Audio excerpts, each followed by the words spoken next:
Hi, welcome to Moments with Mimi, and today we're going to talk about Christmas and the holidays in general. And this is kind of going to be a theme for the month of December because there's many cultures with many different ways of celebrating the same thing, and it's all the same thing. There's only one being here, made out of everyone and everything, so there's just millions of ways of celebrating this thing. So what it's really about is the winter solstice indicates, that the days are becoming shorter and it's time to snuggle up and plant a seed. Okay, you're getting ready for the spring and you want to have a great harvest, and you want to have all your animals making babies and all these wonderful things, and prosperity and abundance coming to you. So the solstice is the season of death. It's when you die and you planted that seed and something new is growing. The endless traditions that represent this, the tree, because you're the tree of life. Your head's the root ball. The rest of you are the branches and leaves. And so you cut the tree down, and the bottom of the tree becomes the Yule log. It's the light that burns throughout. And then the tree, the top of the tree, is what you decorate to celebrate that you're alive and life is sweet, and you've got a cupboard full of food. You've got this wonderful fire keeping you warm. You have this wonderful home or shelter that's keeping you dry and out of the wind and snow and ice and all that other good stuff. And you sit around the fire and yummy up and make things out of the boughs that came off the tree that was cut off, decorate the house with it, take the nuts and roast them and eat them up. It's all good. And it really doesn't matter how you celebrate it, because you're all celebrating the same thing. It's the one time of year when everyone expects to treat others like they are the best. They are the best of men. The best of men come out in the month of December.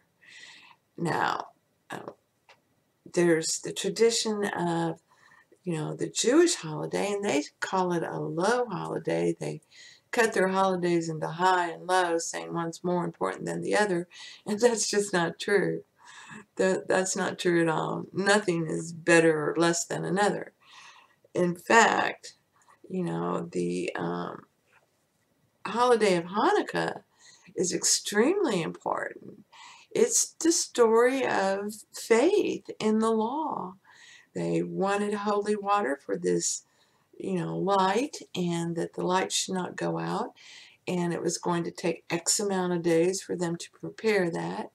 And they did not have enough oil for X amount of days. So they prayed. They imagined it would last. They imagined it would last until they had the oil. And they did. And it all worked out perfectly. It's a time when we play with dreidels. And dreidels represent you. And you spin it like a top, so like a vortex, it's zooming around. You're the square. You're the one who, directs and acts and writes and produces. You're the square, inside the circle that comes to a triangle, and the triangle is the three. It's consciousness, imagination, and divine love. The three. Your head, you in the circle, God and man, vortexing about, spinning about, and that's what we are. So the dreidel represents you, and you get candies and you get other little stuff that delight you, and it's wonderful. And there's all kinds of holidays around the world that celebrate this time of year. And there's two sides to everything, an objective side and a subjective side. So, Pope Julius II arbitrarily decided that December 25th would be the day. And this was just an arbitrary decision by him. And it reinforced the idea that, Jesus was a real man that walked the earth when he wasn't. That's you. Okay? Yes, there are real people in the Bible, such as in the Old Testament. It's all about the ancient Assyrians and the Babylonians, and their stories got incorporated into the Psalms were found for them, and then that was made into the story of the Old Testament. And the Old Testament was written at a time when the Babylonians and the Syrians were around. So those figures, those people who actually lived in those times, were used to represent the objective side of life. And the story of Jesus is like this microcosm, the New Testament. This is where we are now.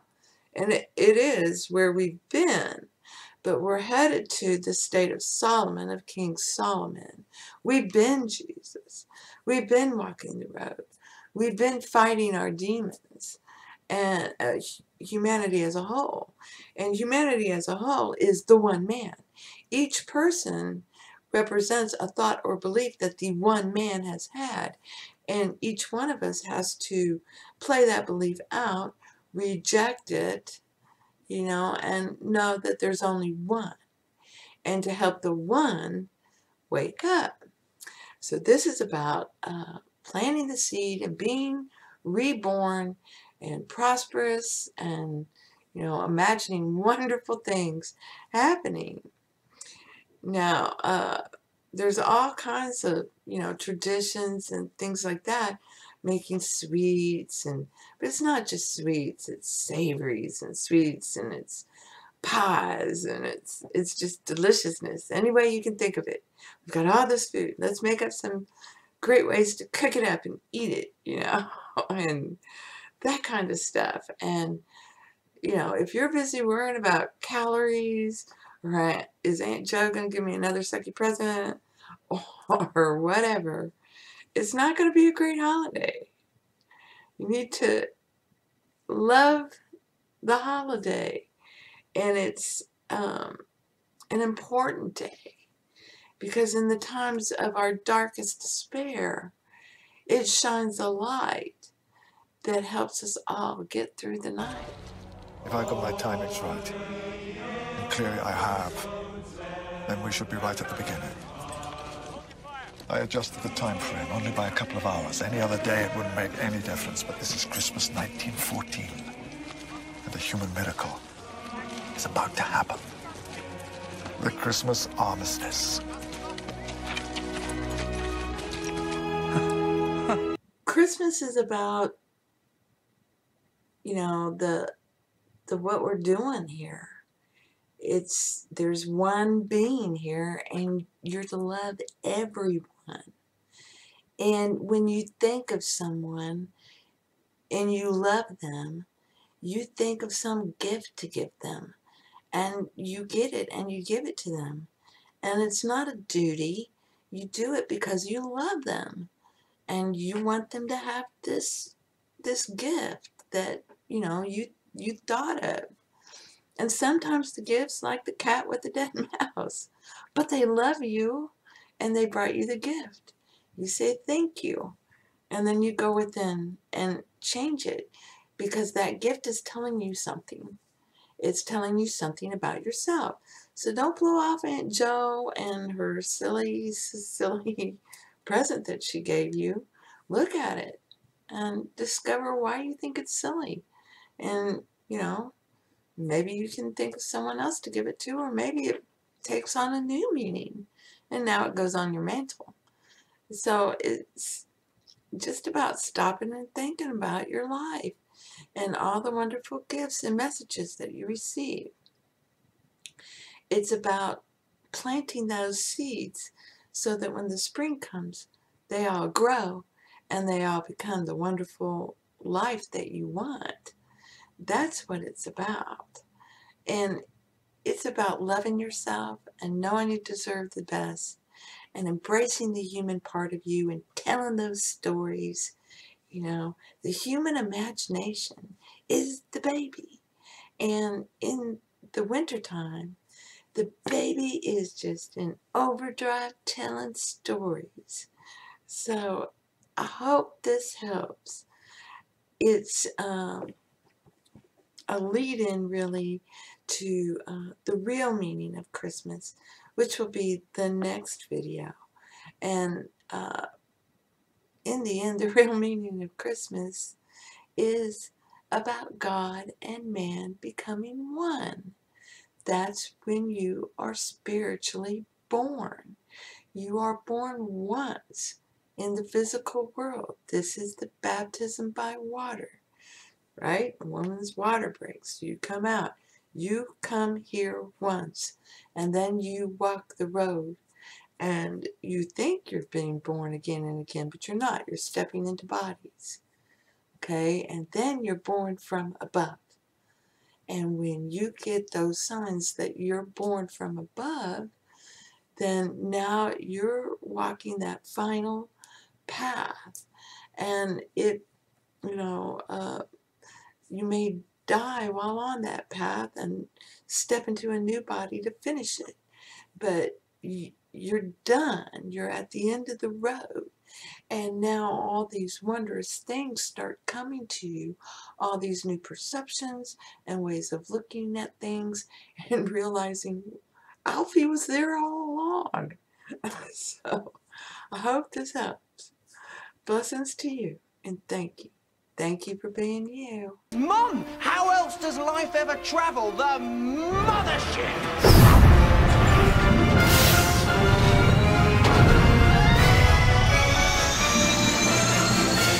What's happening? No idea. Do what I do. Hold tight and pretend it's a plan.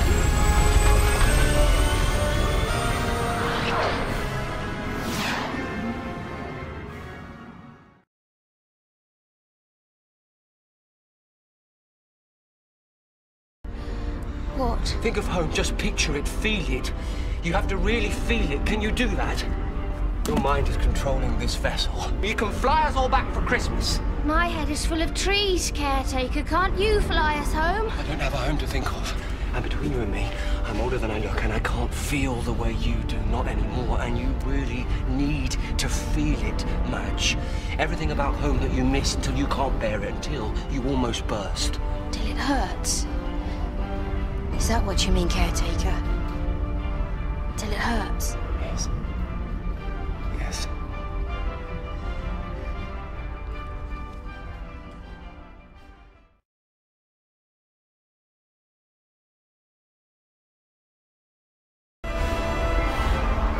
Well then, home in time for Christmas.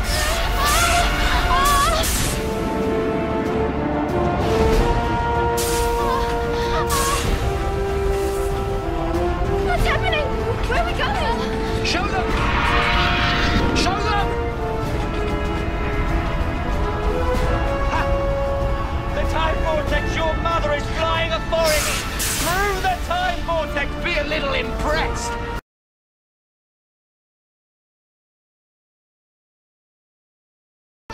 How did you meet? You and Reg, tell me how you met. He followed me home. I worked in the dairy. He used to follow me home. Good father, he looks so young. He said he'd keep on following me till I married him. Didn't like to make a scene. Just stay focused.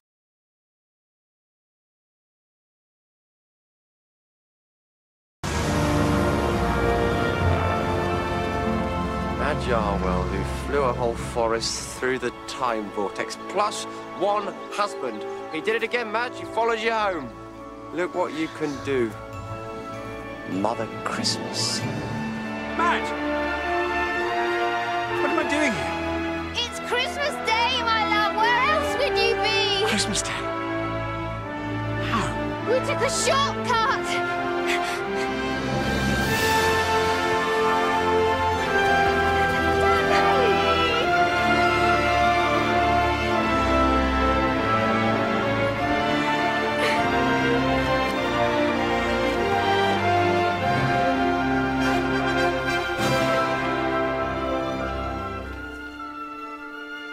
happy crying. Humany woomany.